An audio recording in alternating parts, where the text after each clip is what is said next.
You watched finals yesterday. I'm sure you did. Oh, yeah. I think if the Cavs were healthy, they could beat both these teams. 216-474-0092. Can I blame injuries for the Cavs? Well, that makes... I'm serious. I'm serious. With your premise, that makes one of us. I do not think... With my premise, you don't think they could have beat either of these teams if they were healthy? No, I do not. Really? I do not. I totally disagree. Because I think what that discounts is the mental part of this, which I think even the coaching staff at the end of the year and even Kobe Altman said they don't have it. Now, he thinks they can get it. He thinks they can develop that stuff. I'm not discounting the head stuff. I'm not discounting the head. I'm saying they can beat these teams if they're healthy. There's definitely... Did I say they would have beat these teams if they were healthy? That's what I thought you were saying. That's what you said.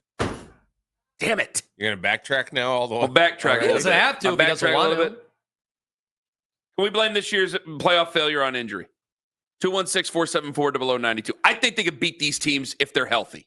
They can. I think they could beat them in a series if they were healthy. Well, I mean, I thought we would beat them.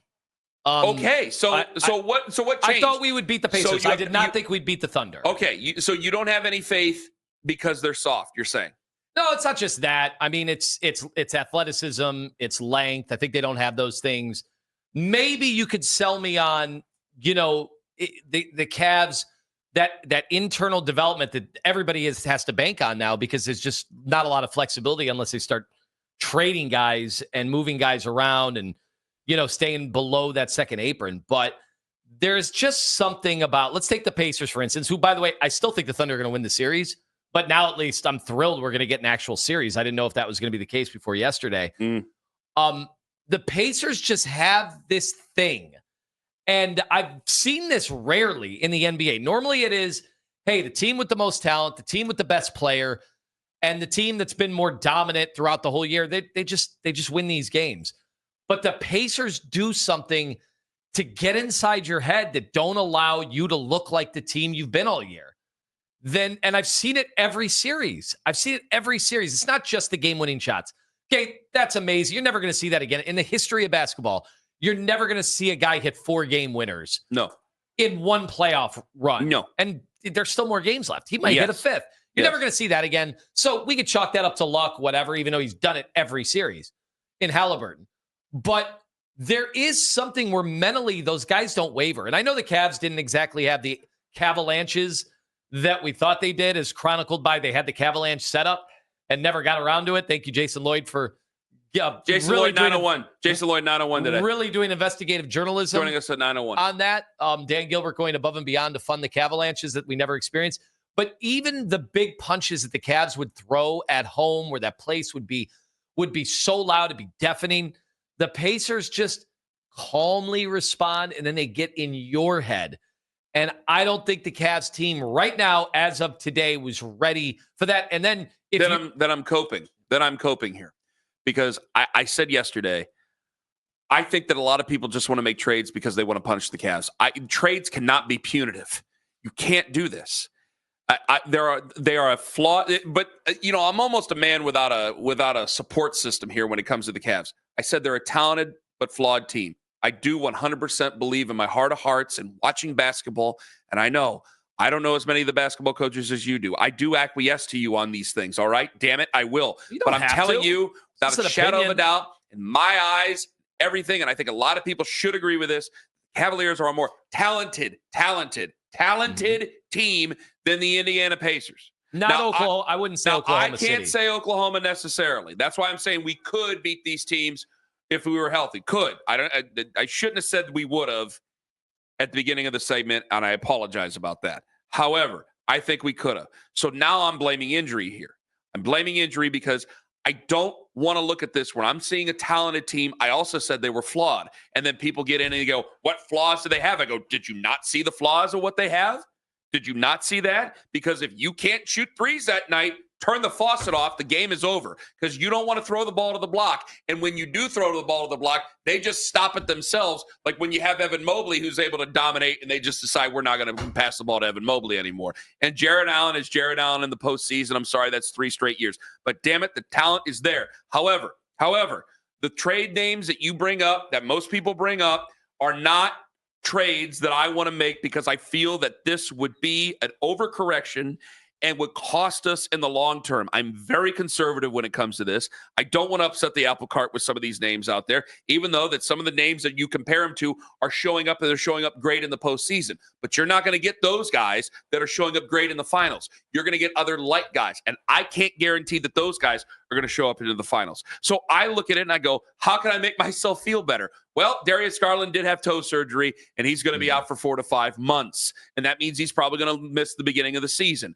Then I have Evan Mobley, who battled through an ankle injury. That's not a big deal. It is not but when you have him hobbled, it is a big deal. It's a serious injury. So he was that injured that he needed surgery, that he's going to be hobbled for the next 4 to 5 months. Let me amend that. It shouldn't be a big deal if everybody's being honest about what at the beginning of the year. I'm not talking about next year. I'm saying about this year. Yeah, but about the injury. I'm just saying. Yes. There are instances where the turf toe can be something that you're dealing with the rest of your career. But from what people are saying in their reporting about it, it shouldn't be a big deal. And the other names, like I'm getting pushback on, well, Ken, you got to be willing to make any move. Okay, what is the move? Well, Giannis. Giannis is not realistic.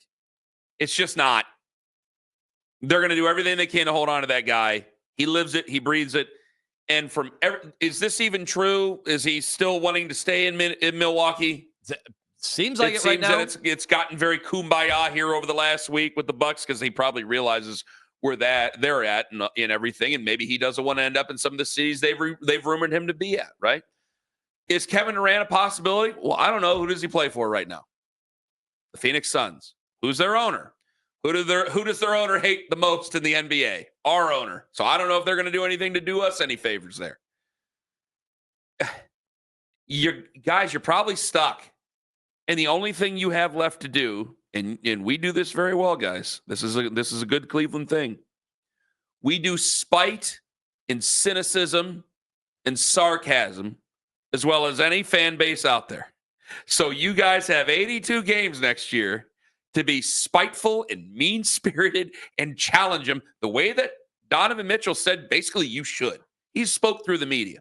I think he's very upset by the feelings of this team, by the attitude of this team. I think he knows in his heart of hearts, damn it, this is a team that should be approaching the finals, if not in the finals. And there's something missing. And I don't know if there's any moves that they can really make because of this damn second apron.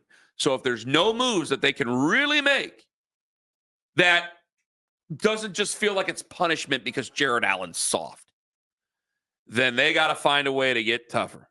Because you are right. Like TJ McConnell, you watched him last night. He's a dog. He's a dog. Where's our dogs? I'm asking. I'm being serious. Yeah, I'd like to see. Who's our guy? I'd like to see, the question about, like, can you develop that over time? Are guys just always instantly like that when they come into the league? I think it could be a little bit of both, right? But, beyond that, we still have the issues about whether the two bigs work together, whether the two guards work together. None of those are questions during the regular season because they do. The regular season, when games are played differently, you're not scouted the same way. You're not settling in for what could be 2.5 weeks or 3 weeks of a series. It's just very different. Plus, the officiating's different, and that changes everything. Shai Gilgeous-Alexander last night, getting to the basket, not getting calls that he got all regular season. How are you equipped to deal with that, during the playoffs? 216-474-0092. Can I say that they could win this finals had they been not injured?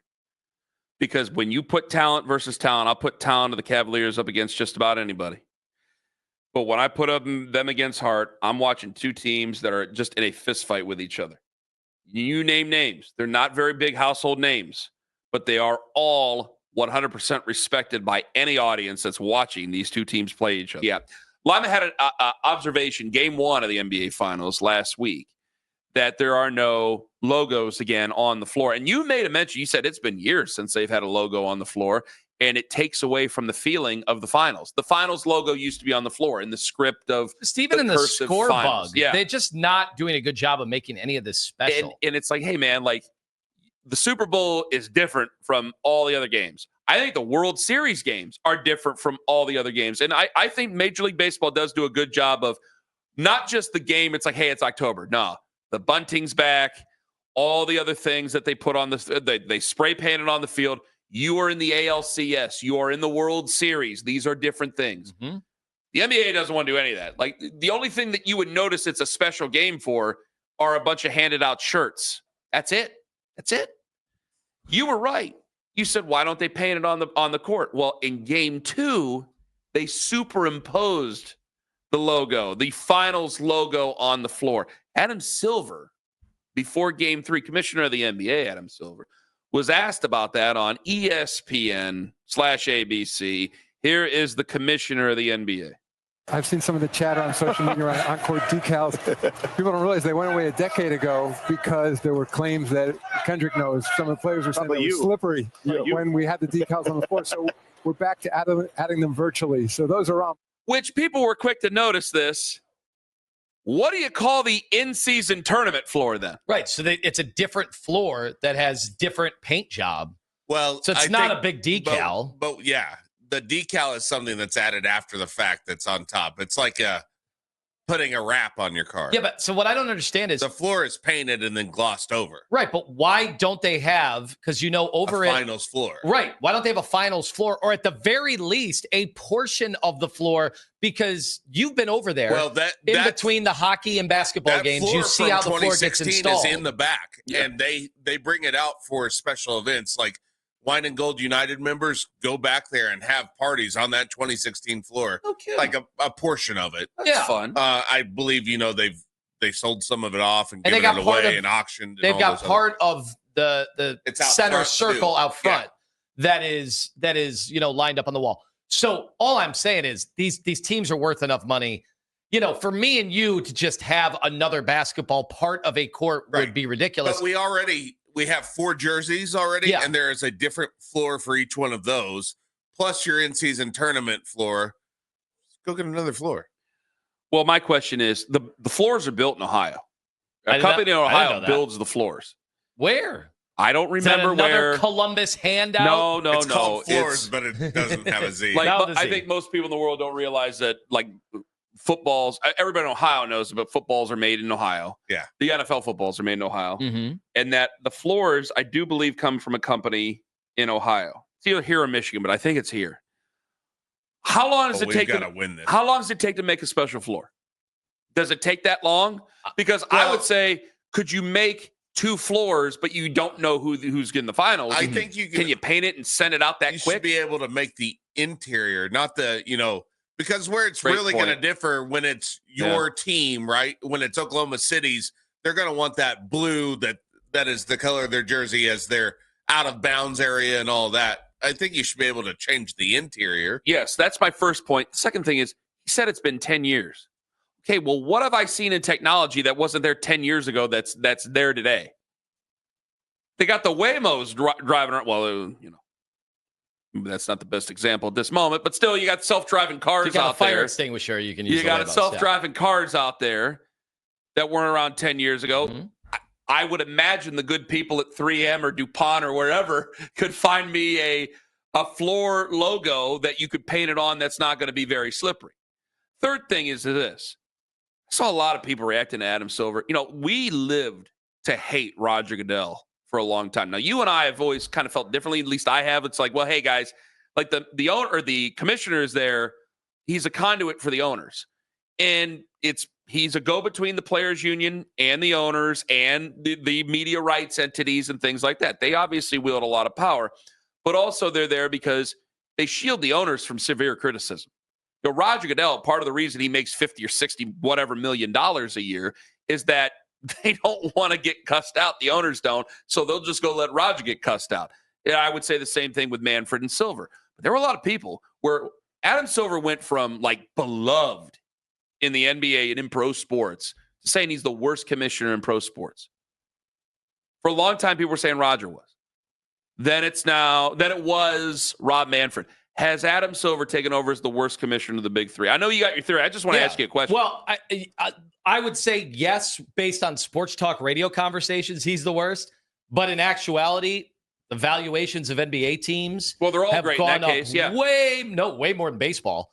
They've gone up way more than baseball, and they just tripled the TV deal again, way more than baseball. True, but So, I'm saying they're all because if Ken Rosenthal's still making the argument going, it's a $12 billion a year industry. Mm-hmm. Okay, well, Rob Manfred didn't do a bunch of things to stop that from happening, so they would all be good in that case, with the exception of one of my favorite sports. But that's a totally different argument when it comes to that one. But go ahead. So again, there are a ton of things we complain about, and again, you're getting less people now watching the NBA Finals than last year's World Series. Now, last year's World Series, Dodgers, Yankees, those are two of the bigger brands in all of sports. But that is concerning for the NBA. But then as I say that, I remember, oh, yeah, they just signed that TV deal last year that baseball would do very, very naughty things to get a deal like that done. And they just would never be able to. I had to ask it.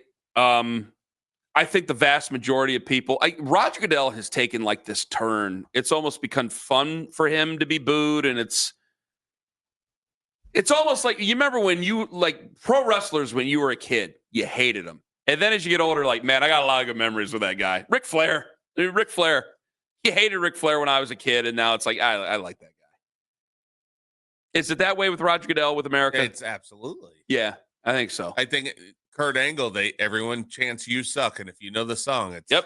And they say it when he came back. It was like a term of endearment for him. Mm-hmm. It's like you made it fun. Roger waits for it now. He puts his hands up and openly wants it. And the purists, I mean, they may hate Rob Manfred, but at the same time, like, hey man, the pitch clock, it's been a game changer. We had Anthony Castrovince on. Like, there's been some good there. I just had to ask you the question. So what is your theory about the NBA Finals? I didn't get a chance to get to it earlier. I got to get to it here. Go. That we keep wondering when are the NBA Finals going to be able to capture that mass audience again? When are they going to be able to get huge ratings again and make these games feel special and big and get the country's attention? And I think part of the problem goes back to the super team era that we were involved with. That how can anything ever look like what was on the floor in 2017? Go back to 2017. It was LeBron on our end, Kyrie, Kevin Love, and a very, very dominant regular season Cavs team that also dominated in the playoffs up until the finals. What did you have at Golden State? Holy cow, you had Steph Curry, Kevin Durant, Klay Thompson, Draymond Green, Andre Iguodala. That's five Hall of Famers. Mm-hmm. Okay. What is ever going to equal that now in the second apron era, where now it doesn't even make sense? Like, Kevin Durant's going to be available, and people are wondering, does that even make sense? Somebody as talented as Kevin Durant. We have gotten away from the super teams now, which is what everybody wanted.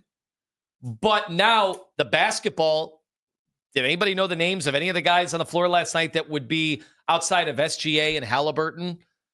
Yeah, maybe Cavs fans, because we just played the Pacers. Before this playoff run. Yeah, you would not have known who Mathurin was. Now again, Smith. Maybe a few years from now, but how's Oklahoma City going to keep their team together? They might already lose Lou Dort. He was phenomenal last night. At one point, he was 5 for 5 from three-point range, and all of them were huge, and he's a dominant defensive player. They might have to lose him because of the second apron. So our brains, it's going to have to be further away from that era of Miami Heat, the Heatles, right? Then the Cavs and the Warriors, getting further away from those years to recalibrate, because right now these teams on the floor, despite analytics, despite what the numbers say, the shooting, these teams don't have 5 Hall of Famers on it as we sit today. It's just not going to be as much talent. You're never going to associate any of these finals teams. Well, you pointed out before with the show, those teams. And you pointed out before the show, it's kind of, for the basketball fans out there, the guys who are basketball first, like, credit where it's due, the guys who listen to us and like the Taylor Tollivers on Twitter, brought to you by Scheibe Jewelers, Cleveland's premier jewelry store, right?